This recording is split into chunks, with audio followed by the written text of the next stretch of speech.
¿Qué tal, amigos? Bienvenidos a Hacia el Encuentro con Dios, siempre bajo el patrocinio de la Virgen. Durante el año la vamos celebrando en distintas fiestas. Hace poquito, cuando estamos ya por grabar este programa, hemos celebrado a la Virgen del Carmen y retomamos estos diálogos sobre la iglesia primitiva, los primeros cristianos, que estamos desarrollando en una serie preciosísima. Al respecto, ya hemos grabado 2 programas que para el momento cuando se transmita pues ya estarán colgados en el YouTube y muchos de ustedes los pueden ver.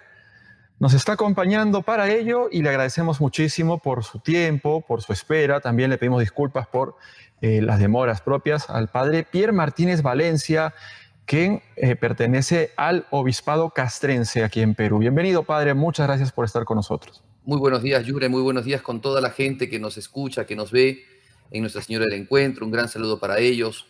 Un gran saludo para todos ustedes también, que con tanta dedicación, que con tanto esfuerzo realizan esta obra de apostolado tan linda que es llevar el Evangelio de nuestro Señor Jesucristo a estos nuevos foros de los medios de comunicación social, tanto los medios de comunicación de televisión abierta como también los medios de comunicación de redes sociales. Así que para mí es una gran alegría siempre acompañarlos. Gracias, padre, igualmente, y una responsabilidad grande también, ¿no? Que nos sobrepasa, pero confiando en la misericordia de Dios y contando con su preparación y su dedicación, esto está avanzando muy bien. Padre, precisamente viendo ello, ¿no? Revisando un poco ya los 2 programas anteriormente hechos de esta serie, qué preciosa que es la iglesia, qué precioso el plan de Dios, qué grande que es. Yo creo que, si se puede decir, ya viendo y repitiendo solo esos 2 programas, haciéndolos vida, ya da para mucho reconocer que realmente la Iglesia Católica es la iglesia que ha fundado Jesucristo y que nos pongamos a tomar acción, a hacer ese reino que mencionábamos al terminar el anterior programa, o a imitar los ejemplos de ese San Pablo, ese San Lucas y tantos otros que hemos mencionado. Antes que usted nos desarrolle ahora quizás algunos libros extrabíblicos o continuando con los Hechos de los Apóstoles, antes de pasar a esos viajes que realizaron los apóstoles, no sé si pedirle, ¿no?, que nos ayude un poco más a seguir viendo estos personajes, como usted lo ha organizado, quizá ya yendo hacia, si es que estamos siguiendo los Hechos de los Apóstoles, y como nos decía antes de empezar el programa, un poco ver al Espíritu Santo como tal, ¿no?, como tal protagonista después de la ascensión del Señor. Así es. Mira, nos habíamos quedado, antes que eso, justamente movido por lo que tú nos dices, es hermosa la iglesia. Y es hermosa la iglesia porque te voy a decir una frase que eso lo hemos escuchado mucho. Yo lo escuchaba a mi abuelita decir esta frase mucho. Dios escribe derecho en líneas torcidas, ¿no? Sí. O sea, Pues, acá qué quiero decir, de que nosotros no podemos tener no podemos tener ideología mediante el conocimiento histórico que tenemos de las cosas. Hay mucha gente que plantea sus ideologías y pone sus prejuicios, ¿no?, para hablar de la vida del mundo pasado, o son inclusive muy anacrónicos, ¿no?, utilizando pensamientos de hoy para hablar del hombre del pasado. Nosotros tenemos que ser objetivos y tenemos que en eso ni tener una mirada ingenua, ni tampoco tener una mirada pesimista, ¿no? O sea, la iglesia, como todos los tiempos, goza de la presencia del Espíritu Santo. Eso a partir de lo que vamos a ver hoy día, goza de la presencia del Espíritu Santo. Pero también es una iglesia que está en la vida, en la historia, es una iglesia presente en el mundo, es una iglesia que conformamos cada uno de nosotros, y cada uno de nosotros, si bien somos creación de Dios, somos hombres pecadores. O sea, tenemos defectos, tenemos miserias, tenemos limitaciones, tenemos miedos, tenemos, no sé, tantas cosas, ¿no?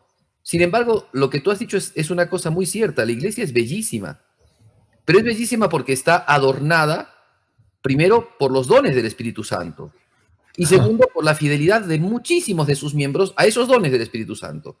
A pesar de nosotros, ¿no? A pesar de nosotros.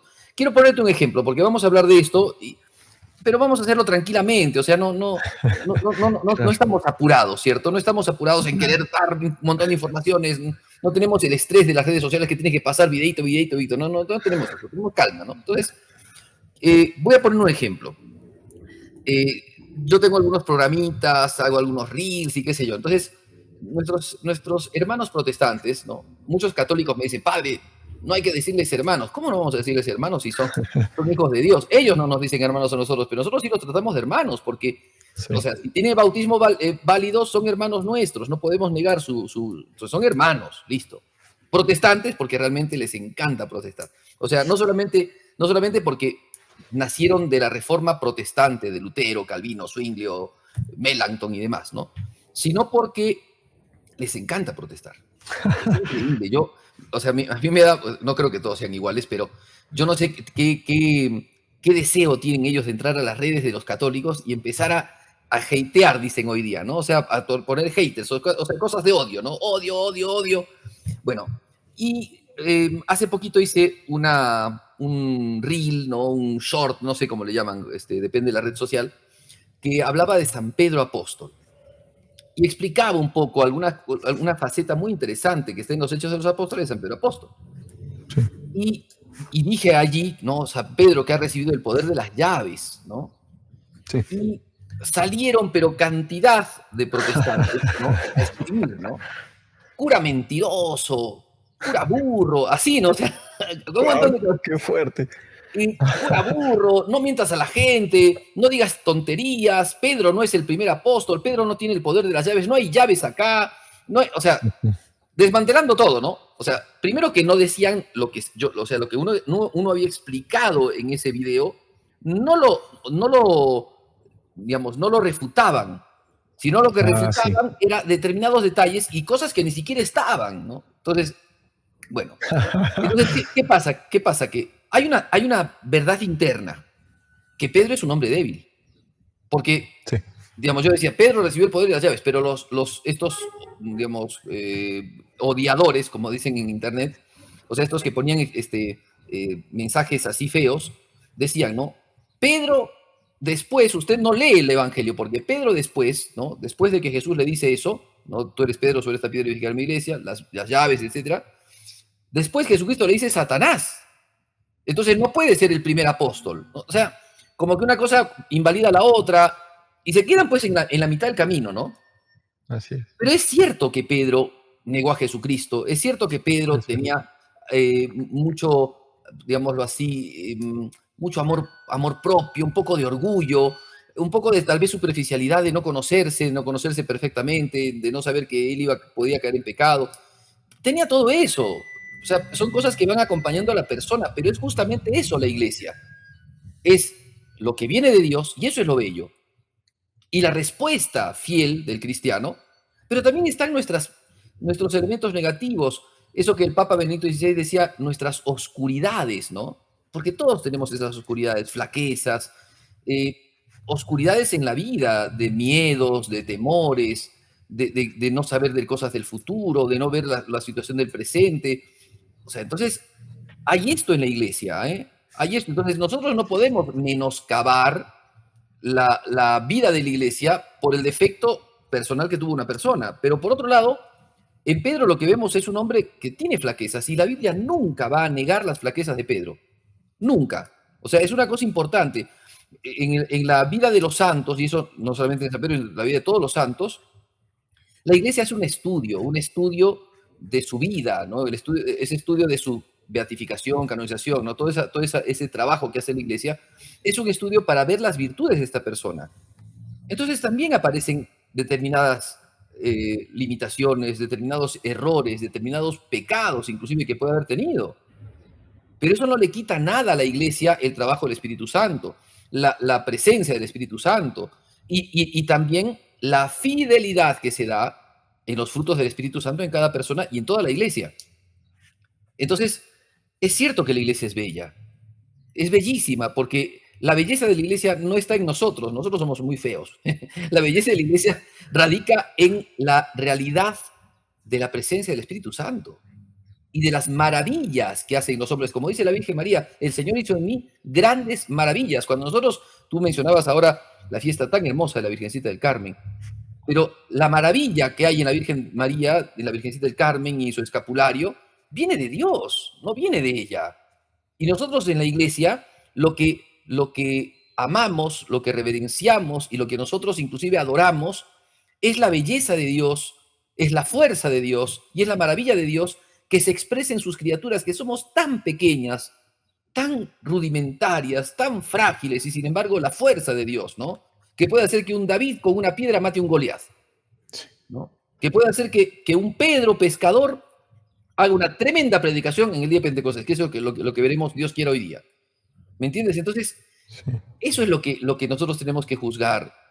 Es cierto que si se trata de nosotros, o sea, quien esté libre de pecado, que tire la primera piedra. Quien es sincero no va a tirar nunca una piedra porque ninguno está libre de pecado, ¿no? Pero también es cierto de que Dios sigue haciendo sus obras y sigue haciendo, digamos, hizo sus obras en la iglesia primitiva, en la iglesia martirial, ¿no? De los primeros cristianos, y después en la iglesia de los doctores, en la iglesia del medioevo, en la iglesia moderna, en la iglesia actual. Sigue haciendo Dios. O sea, no creer esto es no creer en la iglesia, es no tener pensado lo que es la iglesia. Entonces, creo que esto un poco nos ayuda entonces a empezar, ¿no? A empezar este estudio que vamos a hacer hoy día.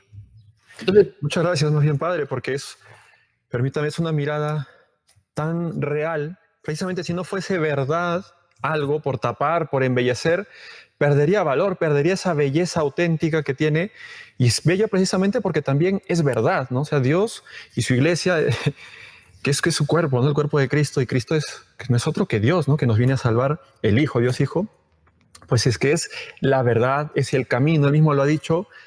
Y qué mejor para nosotros. Muchas gracias, Padre, por esas palabras que nos alientan, ¿no? Nos alientan en medio de nuestras propias miserias para poder corresponder a ese llamado, a esa alta vocación que nos hace Dios, y ojalá que lo hagamos. Adelante, Padre. claro, la iglesia vivió, los Hechos de los Apóstoles nos dicen que la iglesia vivió serias dificultades, no algunas, pocas, serias dificultades. Y la iglesia vive actualmente también serias dificultades. O sea, cada tiempo, cada espacio, cada momento, Dios nos da su gracia, nos da su fuerza, pero también Dios permite los embates del enemigo y las acechanzas del mundo. Y muchas veces la caída, ¿no? La caída de algunos. Porque eso es así. Eso se dio en la iglesia. Se da en la iglesia. O sea, no es un misterio del pasado. Jesucristo nos dijo, escándalos van a haber, pero hay de aquel que Pero hay está de los que ven. claro, o sea, nos estaba preparando. Judas hubo, escandalizó a sus hermanos. Vamos a verlo eso ahora. Entonces, bien, creo que ya estamos como introducidos para entrar ya en la materia propia de este tema, de este tercer temita, acerca de los hechos de los apóstoles y del nacimiento de la iglesia, ¿no? Del fortalecimiento de la iglesia. Muy bien, estamos entonces merodeando el capítulo 1 de los Hechos de los Apóstoles. La gente entonces tome su Sagrada Escritura y agarre el capítulo 1 de los Hechos de los Apóstoles. Allí se dicen varias cosas muy interesantes, ya hemos tocado unas. Jesucristo le dice a los apóstoles, quédense en Jerusalén, no se vayan, esperen el bautismo, ¿no? Esperen el bautismo. Yo voy a enviar, ¿no? Voy a enviar al Espíritu Santo, el prometido. Eso les había dicho ahora. En los Hechos de los Apóstoles les dice, ¿no? Les habla acerca del reino que va a constituir, cosa que hemos visto la vez pasada, ¿no? Del reino que va a constituir.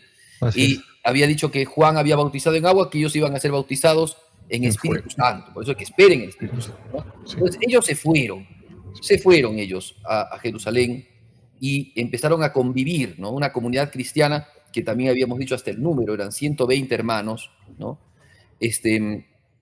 Y entonces, a partir de allí, ellos tienen una vida de oración muy bonita, en donde está también María, la Virgen María, la madre de Jesús, ¿no? Y los hermanos, ¿no? de Jesús, dice. Muy bien, no me meto en el detalle porque es otro tema. Cuando se ve Mariología se ve muy bien el tema de los hermanos de Jesús que no son hijos de la Virgen María.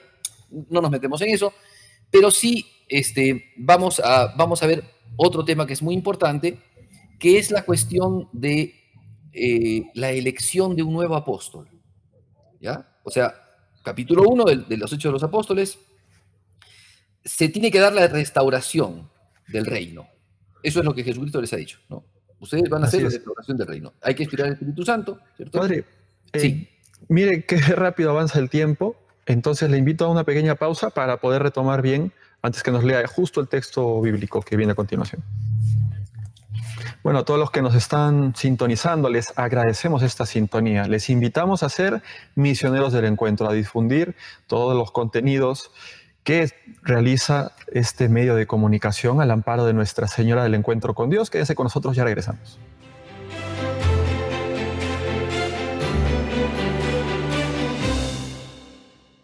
Estamos de regreso y estamos desarrollando este, por así decirlo, tercer capítulo de la serie de la iglesia primitiva, los primeros cristianos. Nos acompaña el padre Pierre Martínez Valencia y nos estaba introduciendo en los Hechos de los Apóstoles, capítulo 1, cómo estaba viviendo la iglesia en ese momento, quiénes eran, cuántos eran. Nos había dicho que estaba también presente y de forma notable la Virgen María, y nos habla de un acontecimiento, que había que escoger un apóstol. Explíquenos, padre, sobre eso, por favor. Bien, vamos entonces al texto, porque acuérdense que esta historia, nosotros partimos de esta base, ¿eh? Importante hoy día decirlo porque lamentablemente muchas veces la Sagrada Escritura se la ha tomado como un libro, no sé, legendario, un libro, y eso no es. La Sagrada Escritura, ¿cierto?, es una historia salvífica. O sea, no es la historia que conocemos hoy día, sino la historia salvífica. O sea, son cosas históricas que nos narran. Claro, hay otras formas literarias, por supuesto, hay formas históricas, hay formas también, digamos, a manera de una parábola, hay alegorías y cosas así, pero los Hechos de los Apóstoles nos cuentan historia. Eso es importante. Entonces, partimos de esta historia que nos cuenta la Sagrada Escritura. Para colmo es revelación de Dios, por tanto, digamos, en esto hay que tomar el texto como un texto sagrado, no solamente como un texto histórico, sino como un texto sagrado. Entonces, los Hechos de los Apóstoles, capítulo 1, nos hablan de que Cristo sube al cielo, ellos se vuelven a Jerusalén y empieza esa convivencia. Pero, muy importante esto, acuérdense que los textos bíblicos no son relativistas, no dicen cosas al pasar, solamente para adornar, ¿no?, el texto, no nos hacen, ¿cómo podemos decir?, adornos literarios, nos cuentan cosas puntuales. Entonces, en las cosas puntuales, San Lucas va a decir que cuando hubieron llegado, ¿no?, después de la ascensión de Cristo, cuando hubieran llegado al aposento superior, solían morar en ese aposento superior, que se entiende, ese aposento superior es el cenáculo, porque es también un aposento superior, donde dice Jesucristo que le prepararon la última cena, ¿no? Él les mostrará un aposento superior, ¿cierto? Bueno, entonces, ahí en ese, y nombra de entre los discípulos, no nombra, por ejemplo, a Zaqueo, no nombra al cieguito Bartimeo, no lo nombra, tal vez haya estado, no nombra por ejemplo, no sé, a Cleofás, ¿no?, uno de los discípulos de Maús, que también lo nombran San Lucas en el Evangelio, porque se iba a Emaús. No nombra, no sé, a otros discípulos que pudiesen haber estado ahí, Marta, María, Lázaro, no. ¿A quiénes nombran? De los 120, ¿quiénes son los representativos? Pedro, el versículo 13, Pedro y Juan, Santiago y Andrés, Felipe y Tomás, Bartolomé y Mateo, Santiago de Alfeo y Simón el Celotes, y Judas el de Santiago. O sea que nombra a 11 personas, varones, que habían sido elegidos por Jesucristo, según los textos de los evangelios, y que habían sido elegidos por Jesucristo para ser apóstoles, ¿ya? Apóstoles. O sea, el término apóstol también es un término muy importante en la vida de la iglesia, ¿ya? Ese término aparece 80 veces en la Sagrada Escritura en el Nuevo Testamento. 40 veces aparece la palabra apóstol para referirse a los 12, ¿ok?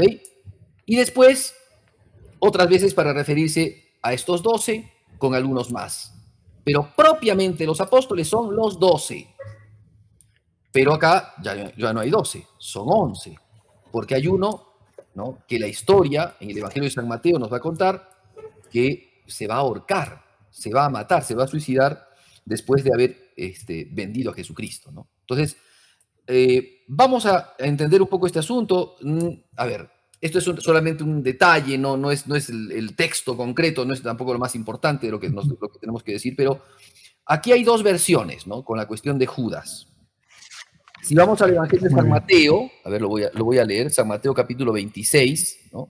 En San Mateo capítulo 26, en el versículo 27, si mal no estoy, dame un segundito, ya. Dice San Mateo 27, 5, ¿no? Mateo 27, 5 dice lo siguiente. después Judas, digamos, va a entregar las monedas, ¿no? Que eran dinero de sangre, que era dinero de una traición. Entonces, después dice el texto, 27:5, y arrojando las monedas de plata en el templo, se retiró, fue y se ahorcó.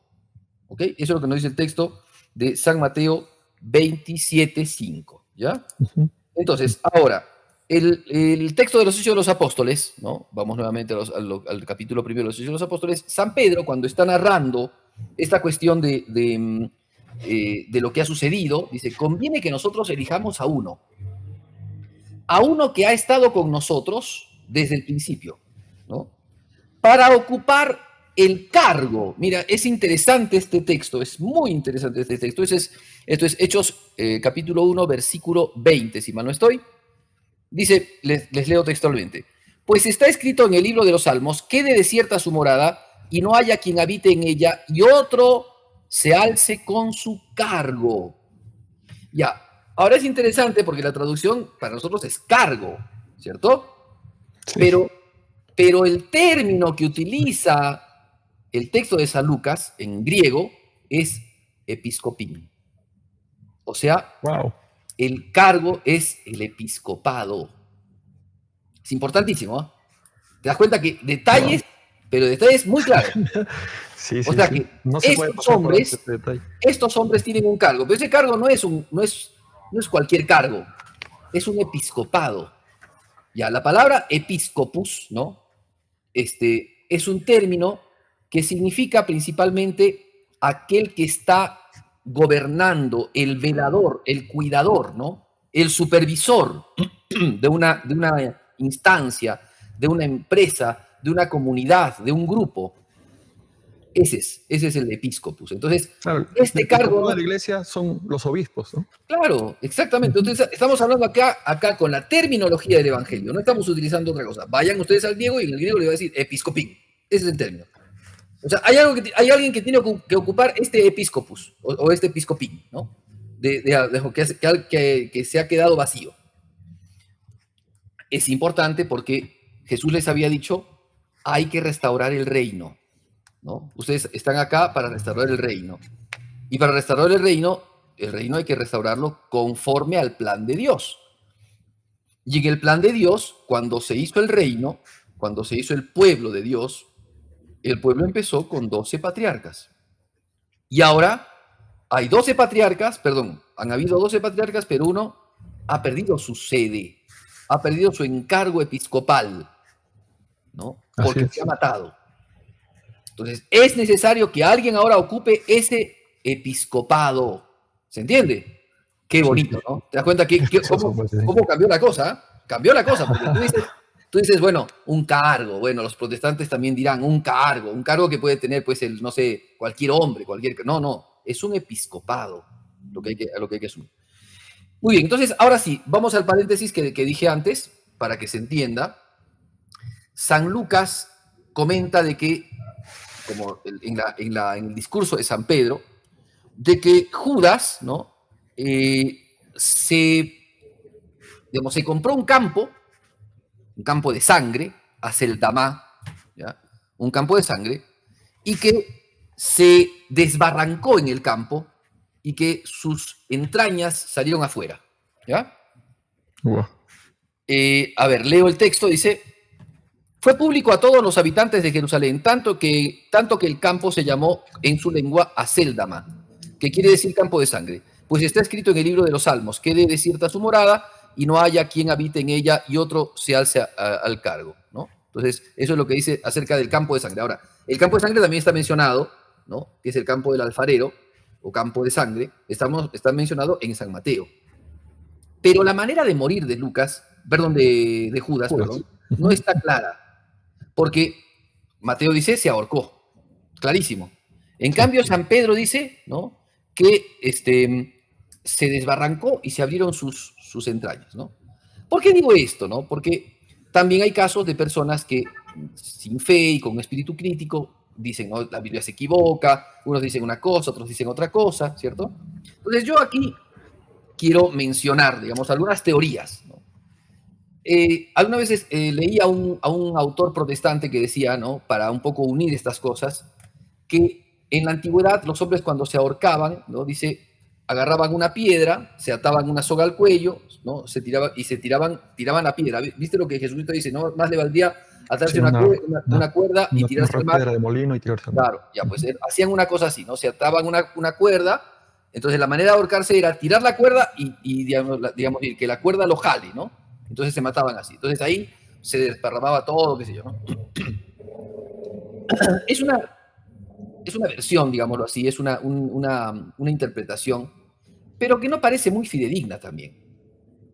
Al parecer, ¿no? Los santos padres, ¿no? Comentan de que ciertamente se ahorcó, ¿no? Se ahorcó.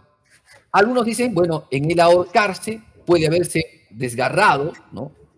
Puede haberse desgarrado, y entonces en ese desgarro, o puede haberse caído, ¿no? De la horca, y en esa caída también se desparramaron sus vísceras, haciendo relación a una cuestión puramente, digamos, literal, ¿no? De las narraciones. Pero otros dicen no, porque acuérdense que estamos entre semitas. Los semitas dicen cosas, ¿no? Y dicen cosas que manifiestan también cuestiones espirituales. Entonces, perfectamente puede haberse ahorcado y en ese ahorcarse haberse visto sus entrañas, porque acuérdense que las entrañas en la Sagrada Escritura son la manifestación de lo interno de la persona. O sea, cómo obra una persona está en sus entrañas, en su interior, ¿no?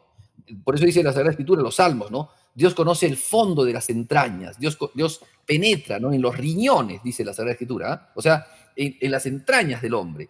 Bueno, Sí, así lo también dice. se deja ver las entrañas de una persona cuando quedan al descubierto, se dejan ver las entrañas, es decir, la vida interior de la persona. Y Judas era una persona traicionera. Judas era una persona que obró en contra del Señor y por tanto sus entrañas, ¿no? Quedaron a la vista. Entonces, los santos padres dicen que esto es lo que tiene que haber pasado. Judas se ahorcó y en ese ahorcamiento puede haber pasado un accidente, que se golpeó y se le abrieron las entrañas, pero lo más seguro es que San Pedro se refiere aquí a la cuestión del interior del corazón, de la maldad interna que tenía Judas, que se dejó ver, se mostraron sus entrañas, ¿no? Cuando él se ahorcó. O sea, el ahorcamiento manifiesta justamente el suicidio de una persona y el suicidio significa, en el caso de Judas, ¿no? Significa la desesperación que tenía a consecuencia del interno, digamos, de la interna maldad, ¿no? Que había tenido contra Jesucristo, ¿no? Al cual también besó, ¿no? No solamente traicionó, sino en la traición hasta lo besó a Jesucristo. Entonces, una maldad tremenda la de Judas, que queda al descubierto, entrañas afuera, ¿no? Cuando se suicida. Eso es lo que los santos padres dicen. Un paréntesis, como para que se sepa, por si acaso, ¿no? Muy bien, pero no es lo más importante es lo otro, ¿no? Que San Pedro, movido por el Espíritu Santo, aún todavía no ha llegado Pentecostés, pero movido por el Espíritu Santo, San Pedro quiere, ¿no? Quiere que estos apóstoles, que son los nuevos patriarcas a quien Jesucristo ha elegido para que lleven adelante la comunidad cristiana, por eso es que son nombrados, y es muy bonito esto, porque dice, ¿no? Eran los 11, mencionando sus nombres, y podría haberse quedado ahí San Lucas, pero menciona un nombre más, y el nombre que menciona es María, la madre de Jesús. Y después menciona a los hermanos, ¿no? Y los hermanos. Y esto hace relación, ¿no? Hace relación a la cuestión de que, o sea, los hermanos se puede entender por quién es mi hermano, mi hermana y mi madre, los que cumplen la voluntad de Dios, ¿no? O pueden entenderse también esos parientes que estaban alrededor de Jesucristo, ¿no? De los cuales nombran, por ejemplo, los evangelistas, José, Judas, Simón, Santiago, ¿no? Que eran primos de Jesucristo. Y también habían otras parientes que eran mujeres, ¿no? Pueden hablar acerca de esto, porque era también llamativo, acuérdense, esto también es importante, aunque nuestros hermanos protestantes lo niegan y lo quieren, pero era muy importante para la gente los parientes de Jesús. Eran muy importantes los parientes de Jesús, por eso los menciona San Lucas. Por eso son mencionados en los evangelios varias veces, ¿no? Entonces, esto vale la pena entonces tomarlo en cuenta. Ahora, muere entonces Judas y van a hacer una elección, ¿no? Y entonces, ¿cómo hacen la elección? Eso también es muy interesante, cómo es la elección, ¿no? Dice lo siguiente San Pedro, ¿no? O, digamos, oraron, un poquito antes leo, Conviene entonces que estén junto a nosotros alguien que a partir del bautismo de Juan hasta el día en que fue tomado entre nosotros, uno de ellos sea testigo con nosotros de la resurrección. Este es otro elemento importante para hablar de los apóstoles. Los apóstoles han sido elegidos por Jesucristo para ser testigos de la resurrección de Jesucristo, ¿no? O sea, si bien van a dejar después a obispos, pero lo propio de los apóstoles es ser testigos visibles, ¿no? Ellos han visto al Señor resucitado. Ellos tienen el poder en la iglesia, ¿no? Para regirla, para gobernarla, para enseñar, pero además los apóstoles tienen digamos, la característica de haber estado desde el principio con el Señor y de haber sido testigos de la resurrección de Cristo, ¿no? Padre, justamente para remarcar esto, le invito primero a ir a una pausa y a continuación que lo podamos hacer. Bien. A todos los que nos están sintonizando, les agradecemos por su sintonía. Les hacemos recuerdo que NS tiene una misión, ¿no? La misión de llevar el Evangelio, que es nada menos que nuestro Señor Jesucristo. Y ahora estamos revisando justo el libro de los Hechos de los Apóstoles, que es parte importantísima no solo del Nuevo Testamento, sino de nuestra vida cristiana. Quédese con nosotros, que ya regresamos.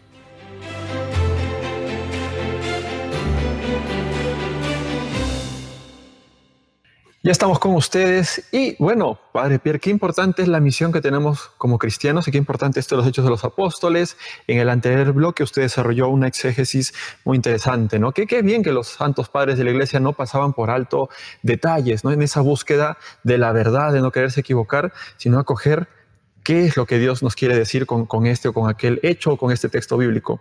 Y nos estaba hablando acerca de lo importante que significa ser testigo para ser apóstol. Adelante, Padre. Así es. Entonces, ¿qué dice el texto? ¿No? Leo el texto. Hechos 1:23 dice, fueron presentados 2, ¿no? O sea, era necesario que no fueran 11, sino 12. Era necesario, porque había que restaurar el reino. Y había que restaurarlo bien. Y habiendo caído uno, habiéndose perdido uno, pues era necesario, entonces, poner a otro más, ¿no? Poner a otro para que sea ocupado su cargo, su episcopado, como hemos dicho antes, ¿no? Entonces, presentaron a 2. Mira, interesante, porque para nosotros son desconocidos. No aparecen en los evangelios, no están. Aparece un tal José. ¿Qué José? José de Arimatea. ¿Qué José? No sabemos. No podemos decir que sea José de Arimatea. No sabemos qué José puede ser. Bueno, fueron presentados 2. José, por sobrenombre Barsabá, ¿no? Y después, llamado el justo, y después otro que tampoco conocemos, y será también, curiosamente, la única vez que escuchemos hablar de él, Matías, un tal Matías, ¿no? ¿Quién será? No sabemos. Pero sí sabemos, por lo que nos dice San Pedro, que estos 2, entre otros más seguramente, han estado desde Jesucristo, desde su bautismo seguramente, sus primeras predicaciones, los primeros actos, ¿no? De Jesús en su actividad pública, han visto los milagros, han estado en las reuniones con Cristo, han sido los discípulos que han escuchado sus parábolas, sus enseñanzas, han visto los signos, las expulsiones de los demonios y han sido también testigos de la pasión y también de la resurrección, ¿no? Entonces, son 2 de muchos otros, porque eran 120, como dice también los Hechos, 2 de 120 que son elegidos. Entonces dice, fueron presentados 2. O sea, ¿quién los presenta? La comunidad cristiana. Esto es muy, muy importante, porque esto hasta hoy día se da. O sea, no es algo que apareció. O sea, la iglesia siempre va a vivir la tradición. La tradición, ¿no? ¿Qué es la tradición? Es que lo que escuchamos lo damos a conocer. Que la fe que recibimos la damos a conocer en su integridad. No la parcializamos, no la segmentamos, no le quitamos cosas, no le aumentamos cosas, ¿no? Particulares, personales, sino sencillamente hacemos lo que hemos recibido. Cuando tú participas de una ordenación presbiteral, diaconal, episcopal, ¿no?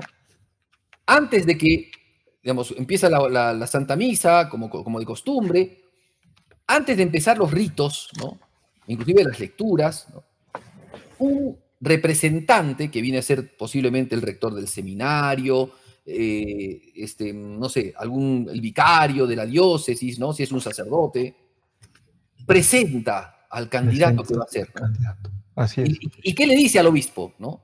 Padre, la comunidad cristiana, La ¿no?, comunidad. te presenta a este hijo suyo. La comunidad cristiana, mira, eso usted lo ha hecho de los apóstoles. No es algo entonces que la iglesia lo hace porque, sí, no sé, surgió una cultura democrática en la iglesia, ¿no? Entonces, a partir de la Revolución Francesa, ahora ya se presentan. No, eso está presente en la comunidad primitiva. La comunidad cristiana presentó a dos: Bársaba, el justo, y Matías. Bueno, ¿qué hacen los apóstoles? Oran, ¿no? Señor, tú conoces los corazones de todos, muestra a cuál de estos escoges para ocupar el lugar de este ministerio y el apostolado de que rechazó Judas para irse a su lugar. Echaron suerte sobre ellos y cayó la suerte sobre Matías, que quedó agregado a los 11. Entonces, aquí, el colegio apostólico vuelve a su número de 12, ¿no? Vuelve a su número de 12. Muy interesante porque ya te das cuenta aquí cómo hay entonces elementos muy propios de la iglesia que van a continuarse, ¿no? La elección de un servidor de la iglesia, de un apóstol, de un ministro, es hecha, ¿no?, por la comunidad cristiana que presenta, ¿no?, al candidato, y la comunidad presenta. O sea, esto no es solamente ahora un idilio, no un recuerdo del pasado, es la verdad. Porque los que van testigos de una ordenación sacerdotal, una ordenación diaconal, una ordenación episcopal, son justamente la comunidad cristiana. Ahora hay mecanismos, ¿no? Por ejemplo, quien quiere ser sacerdote tiene que entrar a una casa de estudios, a un seminario, que es una casa de oración, ¿no?, que es una casa de discernimiento, de acompañamiento para consolidar la vocación. Pero eso es de la comunidad cristiana, eso no está reservado a una élite. O sea, la comunidad cristiana, ¿no?, o sea, la gente de la comunidad cristiana, el joven que se siente llamado, va a ese centro de estudios que se llama seminario. Y ese centro está, por supuesto, gobernado por el obispo y el rector, o el encargado que él desea poner, porque el obispo es el encargado de hacer esas cosas. Por eso es el que ve, el vigilante, ¿no?, el que está gobernando sobre una porción de la iglesia. Pero es la comunidad cristiana, o sea, son los mismos miembros de la comunidad cristiana los que van y se presentan, ¿no? Entonces después la comunidad del seminario, que es la encargada, ¿no?, de velar por la vida del candidato y de ayudarlo a que concrete su vida sacerdotal, esa comunidad cristiana está junto a, porque la vida del seminario no es una vida aislada, no es una burbuja, siempre está muy unida a la comunidad, a gente que colaboran, a parroquias a donde van los jóvenes a hacer su apostolado, a gente que está cercana, o sea, es la comunidad cristiana. Entonces, cuando se da el discernimiento y qué sé yo, la comunidad cristiana presenta, sí, hace falta un miembro de la iglesia. Entonces lo presentan. La comunidad cristiana te presenta a este hijo suyo. Sabe si es digno, dice el obispo, ¿no?, según lo que nos transmite, ¿no?, los que lo conocen, es digno, ¿no? Y el obispo termina diciendo, o sea, la comunidad cristiana termina diciendo, demos gracias a Dios, ¿no?, como rito de la ordenación. Qué bonito esto, porque, como te digo, esto es una realidad apostólica. Esto es un rito que viene de la comunidad primitiva y que en la iglesia es una tradición. Es la tradición. ¿Ya? Muy bien, entonces, hasta ahí creo que, digamos, ya más o menos, claro que hay un montón de detalles, ¿no?, que acá se pueden dar, pero ya hasta ahí más o menos este punto. Ahora, empezamos ya capítulo 2, ¿no?, que es el tema de Pentecostés, que es la marca del Espíritu Santo, el sello del Espíritu Santo, la presencia del Espíritu Santo, ¿no? Aquí, entonces, creo que habíamos hablado un poco acerca de esto. Algunos dicen, aquí nació la iglesia, ¿no? Así es. Aquí nació la iglesia. En realidad, lo que podemos decir con toda propiedad es que aquí la iglesia manifiesta lo que es, ¿no? Manifiesta. Claro, o sea, se manifiesta como lo que es, ¿no?, como la presencia del reino de Dios en este mundo, universal, ¿no?, ya no solamente para el pueblo judío, sino la presencia de Dios en este mundo, el instrumento de salvación que se da en este mundo, la esposa de Jesucristo, ¿no?, la comunidad que hace que el mundo, ¿no?, pueda conocer a Dios y pueda entrar en contacto con Dios y pueda santificarse, y es el anticipo de la vida eterna. En eso consiste la cuestión, ¿no? De Pentecostés. O sea, hacer ver claramente de qué es la iglesia. ¿Qué cosa es la iglesia? A partir de Pentecostés podemos distinguir, podemos definir inclusive lo que es la iglesia. Muy bien, entonces, pero como dije antes, vamos de a poco, ¿no? Vamos de a poco. Vamos a entender primero qué es Pentecostés, ¿no? ¿Qué cosa es Pentecostés? ¿Qué quiere decir Pentecostés? Bien, la palabra Pentecostés es una terminología griega, no es una terminología semita, Latina. Ah, sí. tampoco latina. La palabra Pentecostés significa 50 días, ¿no? 50 días después de la Pascua. Los judíos también le llamaban a esta fiesta la fiesta de las semanas, ¿ya? Habían 3 fiestas importantes en el tiempo de Cristo. Claro, ahora si ustedes ponen en el Google, ¿no? Fiestas judías, aparecen muchas más fiestas, ¿no? El Hanukkah, el Yom Kippur, no sé qué otras fiestas más. Más modernas. Claro, no, otras fiestas más, ¿no? Otras más. Pero en el tiempo de Cristo, habían 3 fiestas principales que exigían muchas veces peregrinación. La más importante era la Pascua. Pero otra que se seguía era la fiesta de Pentecostés o de las semanas, ¿no? Porque eran 7 semanas o Pentecostés, que era la fiesta de las cosechas, ¿ya? Y después la otra fiesta, ¿no? Era la fiesta de los tabernáculos. Las 3 fiestas identificaban al pueblo judío. La Pascua, la más importante, porque era el pueblo que Dios sacó de la esclavitud a la libertad, ¿no? La fiesta de Pentecostés, porque manifestaba justamente la bendición de Dios hacia el pueblo de Israel en las cosechas, ¿no? En la, digamos, en la expresión de la vida, ¿no? De los frutos, ¿no? De los frutos que tenían que tener el pueblo de Israel. Y después la de los tabernáculos, que hacía recordar al pueblo que era un pueblo peregrino, que había llegado a una tierra prometida, pero que durante 40 años había sido un peregrino que vivió en chozas, en carpas, ¿no? Por eso la fiesta de las tiendas, la fiesta de los tabernáculos. Muy bien. Entonces, estamos entonces en la segunda fiesta, Pascua, Pentecostés, tabernáculos. Estamos en la segunda fiesta más importante de los judíos. Bien, esta fiesta entonces era la fiesta de las cosechas. Y aquí ya hay un montón de elementos que podemos nosotros pensar. Porque las cosechas nos hablan de que el hombre ha trabajado, el hombre ha sufrido, sembrando con sudor, con esfuerzo, que como dice Jesucristo, ¿no? El Evangelio es como una semilla que el hombre ha sembrado, pero que sin que el hombre intervenga, ha germinado. Sin que el hombre... Interesante, padre. Y ha germinado, y se ha hecho fruto, ¿no? Bueno, esto entonces es la señal propia de Pentecostés. San Agustín, en una hermosísima predicación sobre Pentecostés, dice: Jesús es el sembrador. Y es el único que ha sembrado. Nosotros no sembramos. Y el Evangelio. La iglesia no siembra, la iglesia cosecha. Cosecha. La siembra es la que hace Jesucristo. Por eso hay un salmo que dice, ¿no? Los que sembraban con lágrimas cosechan entre cantares, ¿no? La siembra la hizo Jesús con lágrimas, porque Jesús es el que sembró y el que se sembró, porque se sembró muriendo por nosotros, el único que pudo hacerlo. Nadie más pudo haber hecho una cosa así. Él sembró el grano de trigo, que es él, que entró en tierra, murió para dar mucho fruto, ¿ves? Todo eso se entiende. ¿Te das cuenta cómo te calza todo este asunto, ¿no? Es impresionante estas parábolas de Jesucristo. No las dice Jesús por gusto, o sea, si bien son parábolas para ayudar, para ilustrar, ¿no? Pero son cosas que ahora tienen mucho sentido. ¿Por qué habla Jesucristo? Cobran sentido, sí. Claro, del granito de mostaza, que cae, que es chiquititito, ¿no? Jesús se hizo tan humilde, y sin embargo se volvió, ¿no? Un arbusto grande que puede hasta cobijar a las aves, o sea, hasta los que no son parte de las ramas, ¿no? Puede cobijarlos. Bueno, ese es Jesús. Jesús es entonces el sembrador. Salió el sembrador a sembrar. ¿Te acuerdas del texto de la parábola? Bueno, Jesús es el único sembrador que siembra universalmente. O sea, siembra una semilla, que es él, víctima.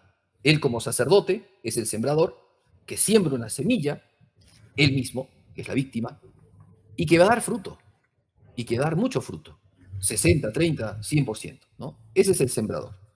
Entonces, Pentecostés no es el momento de la siembra, es el momento de la cosecha. O sea, lo que ha hecho Jesús, por eso decíamos, ¿no? El nacimiento de la iglesia no, es la expresión ya de la iglesia, son los frutos de la iglesia. Es la O sea, son los cosecha, los frutos, frutos. Ujú. más bien los frutos de la iglesia, los frutos de Cristo. De Cristo. Esa es la iglesia, ¿no? Él ha sembrado con su sangre, él ha sembrado con su cuerpo, ¿no? Con la pasión, con el dolor de su cuerpo, hasta la muerte. Ha enterrado, ¿no? Como la semilla, se ha enterrado, pero ha resucitado. Y esa resurrección es la que marca después, por supuesto, ¿no? La adhesión de la iglesia, que es su cuerpo místico, y que va a empezar a dar frutos. Y esos frutos es la conversión del mundo. Esos frutos son Wow. la vida de la iglesia. Y esos frutos son la vida eterna. Padre, qué precioso, ¿no? Qué impresionante. Lamento que nos gane siempre el tiempo, pero qué providencial también que nos podamos quedar con estas palabras de lo que son esos frutos, de lo que es la iglesia y de cómo, no sé, Padre, podemos decir quizás actualmente, ¿por qué no se ven lenguas de fuego en las personas sobre sus cabezas descender y que salen a hablar lenguas y hacer milagros? Y bueno, de hecho que sí se ven milagros y se ven otros hechos magníficos, pero, perdón, lo que sí, Padre, es que como Dios, ¿no? Sobre estos apóstoles, como Jesús les había ya advertido y como usted nos ha dicho, ¿no? Que sin la intervención humana esa semilla va creciendo, muere y va creciendo, va creciendo. Y ha sido este tiempo desde su resurrección, esos 40 días de aparición, y cuando Él les dice que se queden esperando a que venga el Espíritu Santo, esos días más, ¿no? Esas semanas del tiempo de la preparación hacia la cosecha, y llega el Pentecostés. Qué precioso, Padre, ¿no? Ojalá que nosotros también podamos ser parte de esa preparación para poder ver esos frutos en nuestra propia vida, ¿no? Los frutos de Cristo. Padre, antes que terminemos el programa, mire, nos hemos acercado, pero no hemos llegado propiamente cuando llegue el Espíritu Santo a Dios, pero ya lo estamos empezando. Padre, antes de concluir, le invitaría su bendición y sus últimas palabras por el programa de hoy. Claro que sí. Solamente terminar entonces viendo lo hermoso, ¿no? Lo hermoso que es realmente la vida de la iglesia. O sea, dijimos, nosotros somos, ¿no? Muchas veces muy llenos de flaquezas, pero la iglesia está llena de la riqueza porque viene de Dios. La iglesia es luz. Entonces, mirar así la iglesia es mirar con fe. Es mirar con fe. La iglesia hay que mirarla con fe. Es un dogma la iglesia. La iglesia no es un conjunto, no es una asociación, una ONG. La iglesia es el cuerpo místico de Cristo y está dada, ¿no? Está dada por el amor de Dios, ¿no? Dios ha puesto a la iglesia en este mundo. Nosotros podemos a veces defraudar a la iglesia con nuestros pecados, pero es la iglesia la que va a seguir firme, porque la iglesia no está sostenida por los hombres, sino por el Espíritu Santo, ¿no? Bueno, estamos viendo un poco acerca de eso y eso va a ayudarnos a nosotros a entender muy bien y a tener mucha esperanza además, y a tener mucha confianza. Porque en estos tiempos de nubes y nubarrones, ¿no? A veces perdemos un poco la confianza, ¿no? De las cosas de Dios, de la iglesia o en la iglesia, y sin embargo, la iglesia es instrumento de salvación. ¿Ok? Muchísimas gracias, Padre, por sus palabras, ¿no? Es verdad que nos inunda muchas veces la desesperanza, ¿no?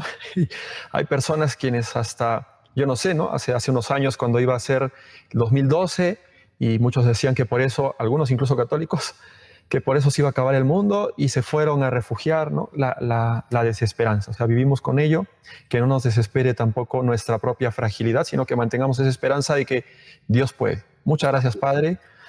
Hasta una próxima ocasión. No nos olvidemos, por favor, de su bendición. ¿Cómo no? El Señor Todopoderoso les bendiga en el nombre del Padre, y del Hijo y del Espíritu Santo. Amén. Amén. Muchas gracias, Padre Pierre. Que su bendición nos sirva entonces para poder acoger esta revelación de Dios que es la iglesia, esta misión, este plan salvífico suyo, este dogma tan hermoso y profundo que vamos a seguir desarrollando, y por eso les invitamos a que se queden con la programación de Nuestra Señora del Encuentro con Dios. Hasta una próxima ocasión, si Dios quiere. No se olviden, NS 30 años, sembrando esperanza.